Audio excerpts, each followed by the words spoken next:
how's it going everybody? My name is Aaron J. Holt, back at it again with another React video. So, today's React video is by special request. Victor Perusia-GT600 says, request, please react to Cinderella villain song. Well, Victor Perusia-GT600, to that I say, your wish is my command. Actually, I can't throw this. It's very breakable. It's very breakable. So yes, today I will be reacting to Cinderella's villain song, Animatic, So This Is Love, brought to us once again by the one and only Lydia the Bard. Uploaded 1 year ago and has 3.4 million views as of this recording, you guys. Wow! This is actually the 10th Lydia the Bard video that I have reacted to now. I have made a whole playlist of my reactions to Lydia the Bard. I will link it down in the description below. Be sure to go check that out. It will really mean a lot to me, you guys. But before we get to reacting, you know what time it is. It's story time. To the description! The day is mild. The sun is glowing sweetly in the sky, and Cinderella sits at her desk, waiting with bated breath for the man she loves to walk through the door and save her. Only last night, she met her soulmate, the person she knew she'd spend the rest of her life with.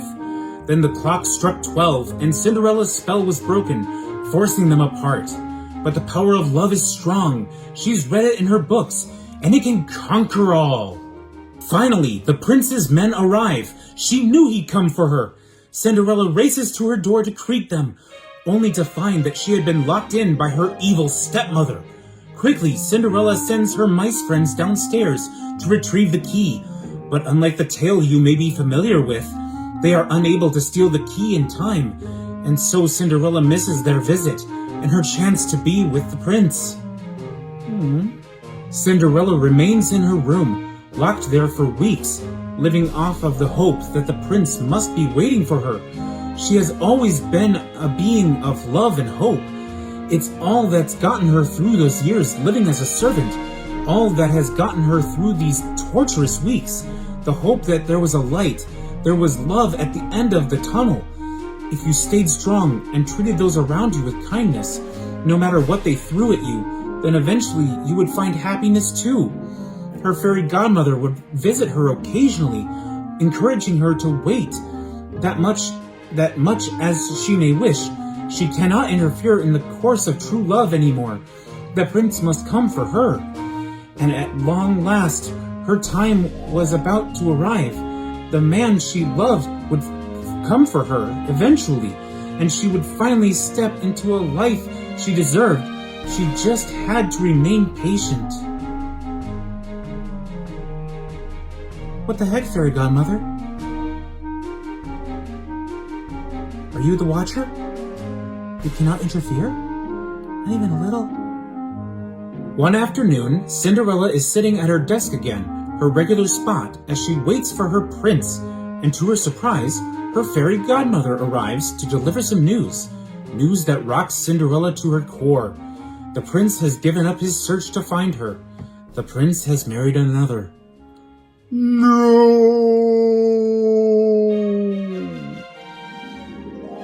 Cinderella's heart plummets. At the height of her hope, the precipice of a new life, she is thrown right back to where she started. She truly thought this was her time, that the prince was different. A shadow crosses Cinderella's face, a darkness she hasn't felt ever before entering her heart. In a world full of evil, even the purest of hearts can break and become something darker, something unrecognizable. For so long she had hoped for a life different to the one she had been given. She had taken the high road and sacrificed her own well-being in the process. But the high road suddenly looks far too high to climb, and the low road seems very, very appealing. Forgiveness and kindness have gotten her nowhere, and so maybe it's time for a different approach. I can see where she's coming from. Yeah. So this is love? Well, if that's the case, then she doesn't want it. In fact, She'll ensure it's something she never has to worry about again. After all, isn't it about time she took back control of her life? Bye! Oh boy. We're in for a treat. So yeah, from what I can gather, it sounds like, Cinderella could only take so much, and, it reminds me a little bit of what Heath Ledger's Joker said in The Dark Knight. It's like, even the purest of us can, be pushed over the edge. I'm not exactly sure what he said, but it's when, his and Batman's final meeting, when he's hanging upside down at that construction site, and he said something about, something about sanity or insanity, but it's like gravity, all it takes is a little push, it's like, same thing like this, if this is any indication, and I know we haven't reacted to it yet, but it sounds like, from the description alone, it sounds like,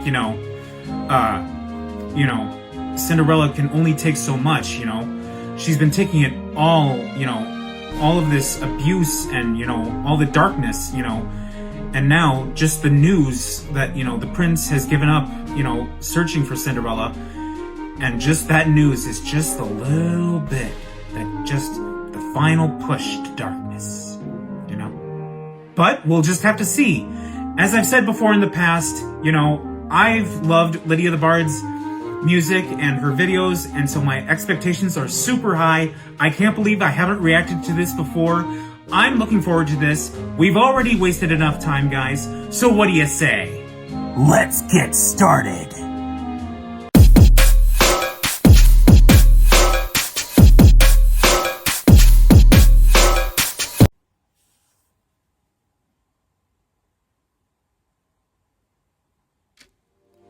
I'm sorry.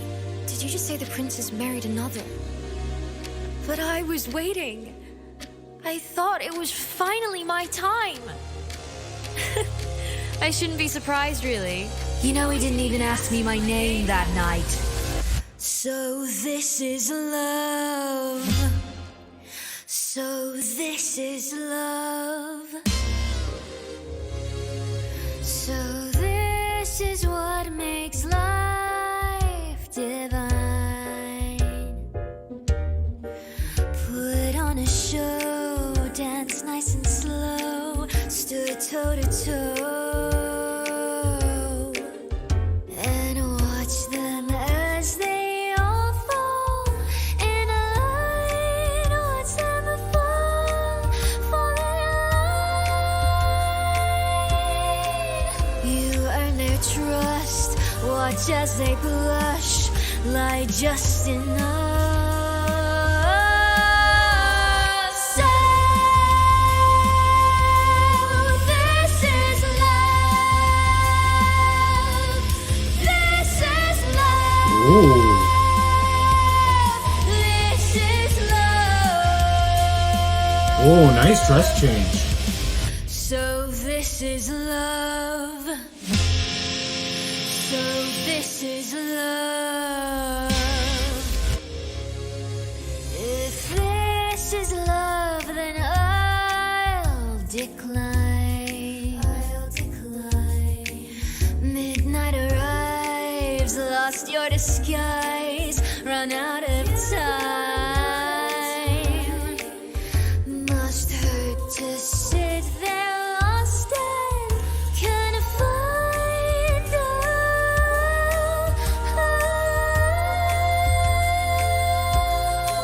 So here's my deal, royal appeal, to see you kneel. No, really, kneel. So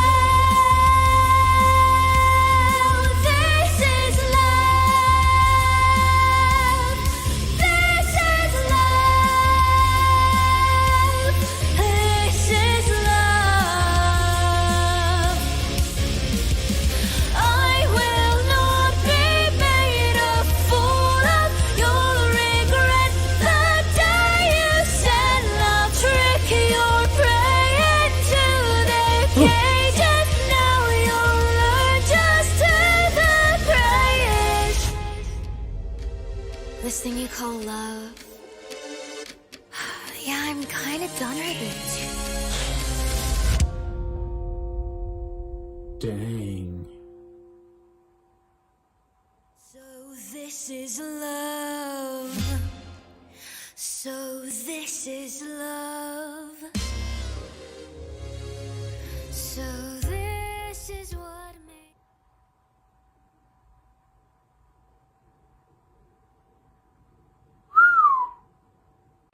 Holy crap. Another good one. I've said it before and I'll say it again. I have not come across a Lydia the Bard music video that I haven't liked. Holy crap. I have yet to be disappointed, and my expectations and approval just keeps going up. Wow. So much symbolism and so much, to, break down in this. I especially like, obviously, there are obvious hints in this video as well as more subtle ones. The obvious ones are like, on the glass slipper, the heart on the glass slipper is broken. That's the obvious one. I also like the dress change, going from being more formal to almost like a replica of Cinderella's dress when her stepsisters ruined it, but it was more of, like a more edgier look of a dress, that had it slit up the side where it had her thigh exposed where she could, put the wand. And then I just loved how, it really emphasized how much of a change she had gone through, how much over the edge that she had been pushed. And I understand, and I even sympathize, how much she had gone through, I understand, I sympathize with it too. I mean, I understand, why, she went that way, because, yeah. Even the kindest person in the world has their limits. Like, the kindest person in the world can only take so much abuse, And ultimately, everyone, including the kindest person in the world, has their breaking point. And, I especially liked when, Cinderella just goes over to the fairy godmother and just takes the wand from her. It reminds me so much of Thanos when in that one end credits scene, I forget which end credits scene it was from which Marvel movie, but it's when he goes and puts his hand in the Infinity Gauntlet and he says, "Fine, I'll do it myself." I think that was like Cinderella's Thanos moment right there when she just grabbed the wand. That was basically her Thanos moment when she was like, "Fine, I'll do it myself." No one's, I'm not getting my, happily ever after, I haven't gotten it yet. Okay, fine. I'll do it myself. And also, in the description, I said it before I started reacting. I read that, Fairy Godmother said that she couldn't interfere with, true love. And it's like, what is she, the Watcher from Marvel's What If? It's like, you already interfered by, getting Cinderella all trussed up and going to the ball, Isn't that interference on its own? You already interfered there, Fairy Godmother. Plus, you're coming to, get, Cinderella, you're coming to visit Cinderella, you can't, give her, a spare key to her door or something, You can't give her, like, a little hairpin to pick the lock or something? It's like, what the heck? So it's like, I call bull crap on that, and I never understood. Like, okay, let me see. I never understood the whole, like, why the magic wears off at midnight. I don't know. My Wi-Fi is really, really slow. I got Frontier out here. It's the only Wi-Fi we can get out here. So I don't know if I'll be able to look it up, but we're gonna looky uppy here. Come on, Google, load. Thank you. Okay, let's looky uppy here. Okay, turn on the light so I can see the keyboard. Okay, why does Cinderella's magic stop at midnight? Here we go. Let's look.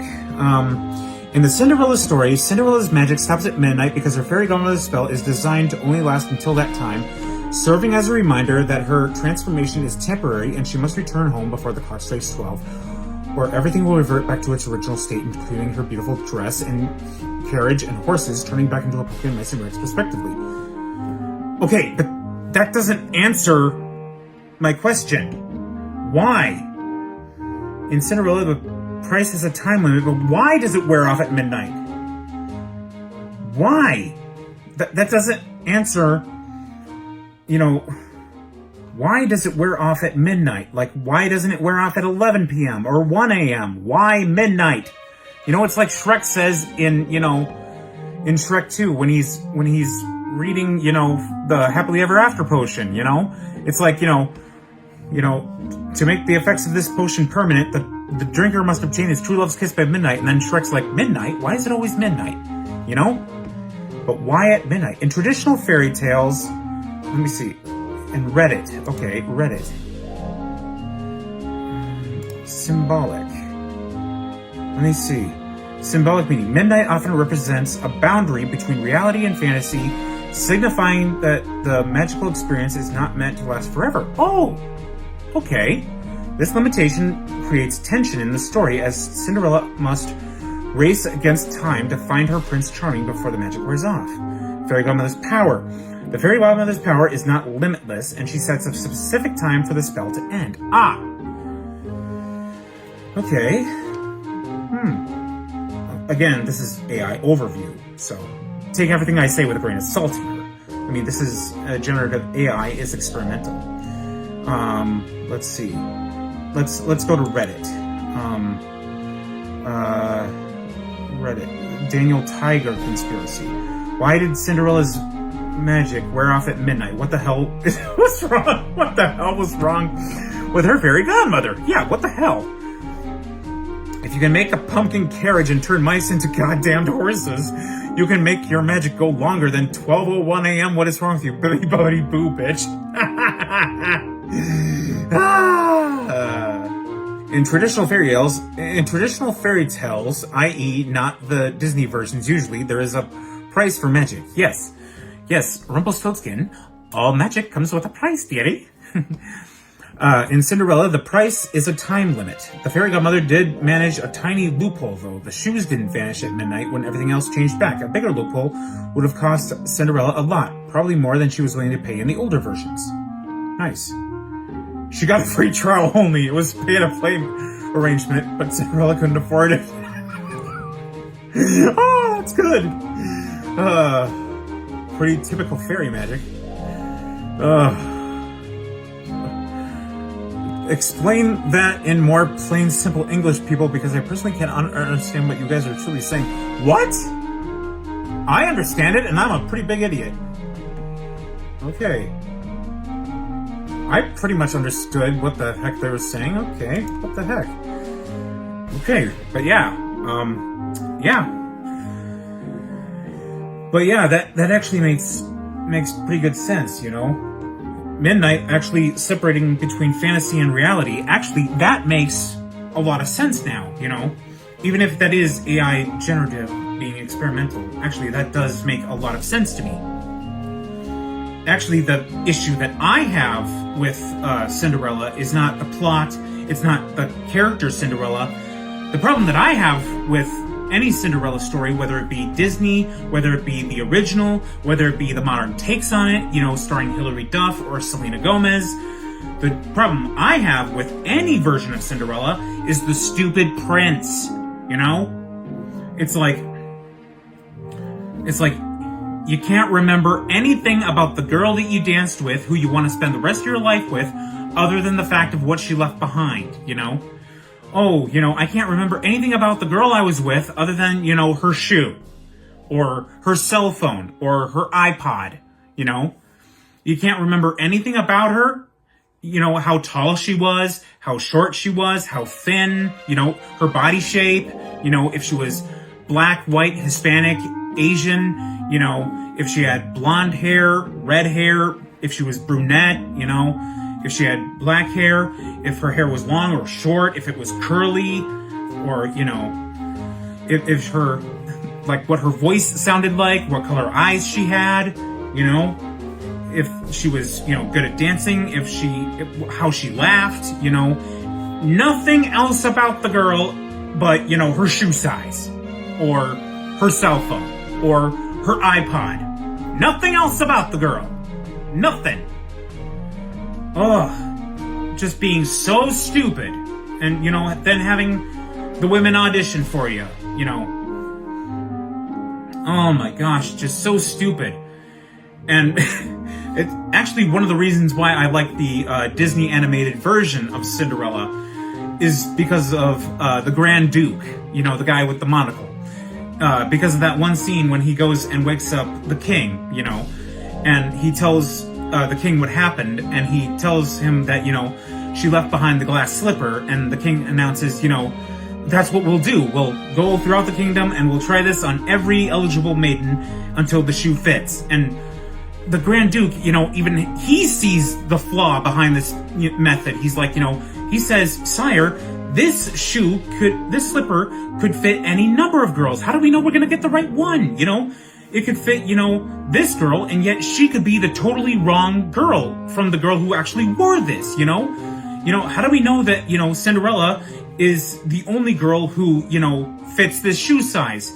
It could be, you know, a totally, you know, other girl who could also have the same shoe size, comes walking in, and, you know, all of a sudden she comes walking in and she's like, hi, baby. You know? And it's like the totally wrong person from who the prince actually danced with, you know? Not Cinderella at all, you know? And, you know, being the prince, being so stupid, I'll bet he'll fall for it anyway, you know? So, it's like, that's the main problem that I have with any Cinderella movie, play, whatever. It's that the prince is just a stupid idiot. Ugh. Came close to swearing. Oh my gosh. But yeah, that's the issue that I have with any version of Cinderella where, like, the prince is just a total doofus. You know? I hate it. I absolutely hate it. You know? And, like, you know, at least in the Disney version, at least he tried going after her, but then, like, all the girls, like, swarmed him. So, you know, at least he tried going back for her, you know?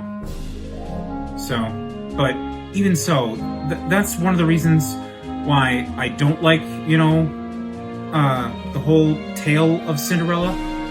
I respect the Cinderella, you know, story about it, but, you know, it's one of the reasons why I can't stand the story of Cinderella, you know. It's because of the prince. The prince is an idiot, you know. He's like, oh, just because, you know, she wasn't even wearing a mask in the Disney version. It's like, what the heck, you know? She wasn't wearing a mask, you know. She just had her hair up, you know. I mean, geez, even her stepmother, you know, was like, you know, there is something familiar about her. Wait a minute. I have a bad feeling about this. A very bad feeling. But yeah, you know, that's my rant, you know. Thanks for coming to my TED Talk. Yeah. But going back to the video,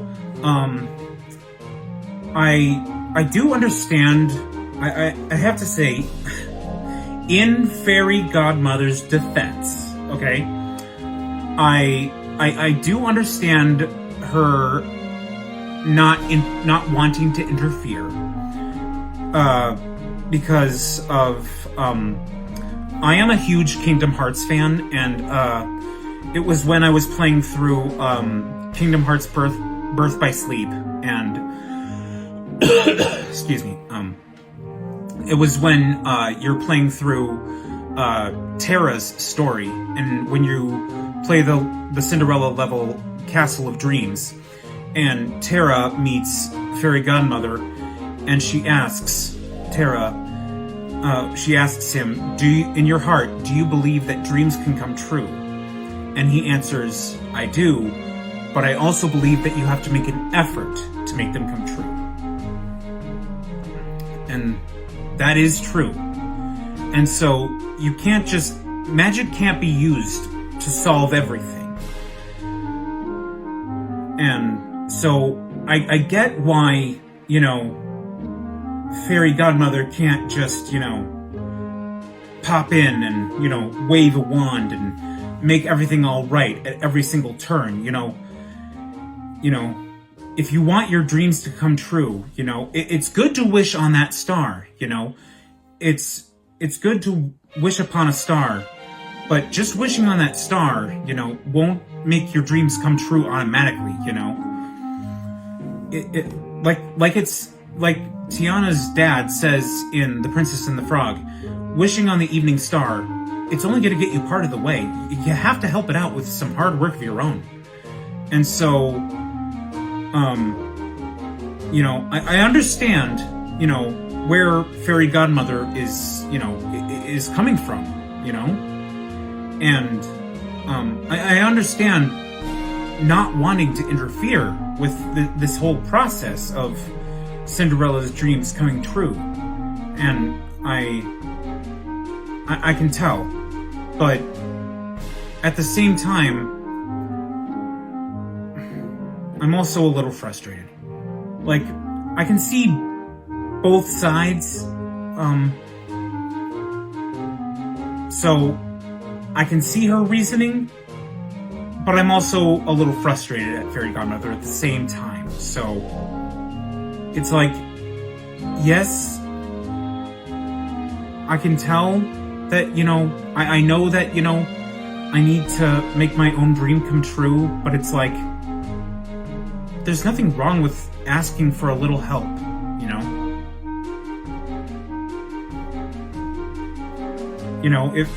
if I'm not saying that, that she should have, bibbidi-bobbidi booed Cinderella right to the castle, and be like, here's the lady you were looking for, Your Majesty, not like that, but if the mice weren't, successful in getting the key to Cinderella in time, maybe, appear to Cinderella and say, maybe you should try using a hairpin to pick the lock, maybe just giving her some advice or something, not even using magic, maybe using, giving her some advice, not even using magic, just giving her advice on what to do, would that be breaking the rules? Just giving advice, she wouldn't be using magic, just a few words of advice, I mean, geez, she already used a boatload of magic, would it really be breaking the rules to give advice? I don't think so. I mean, you never know. Just don't even appear. Just whisper in her ear. Just be like a little whisper on the wind. Use the hairpin. Pick the lock.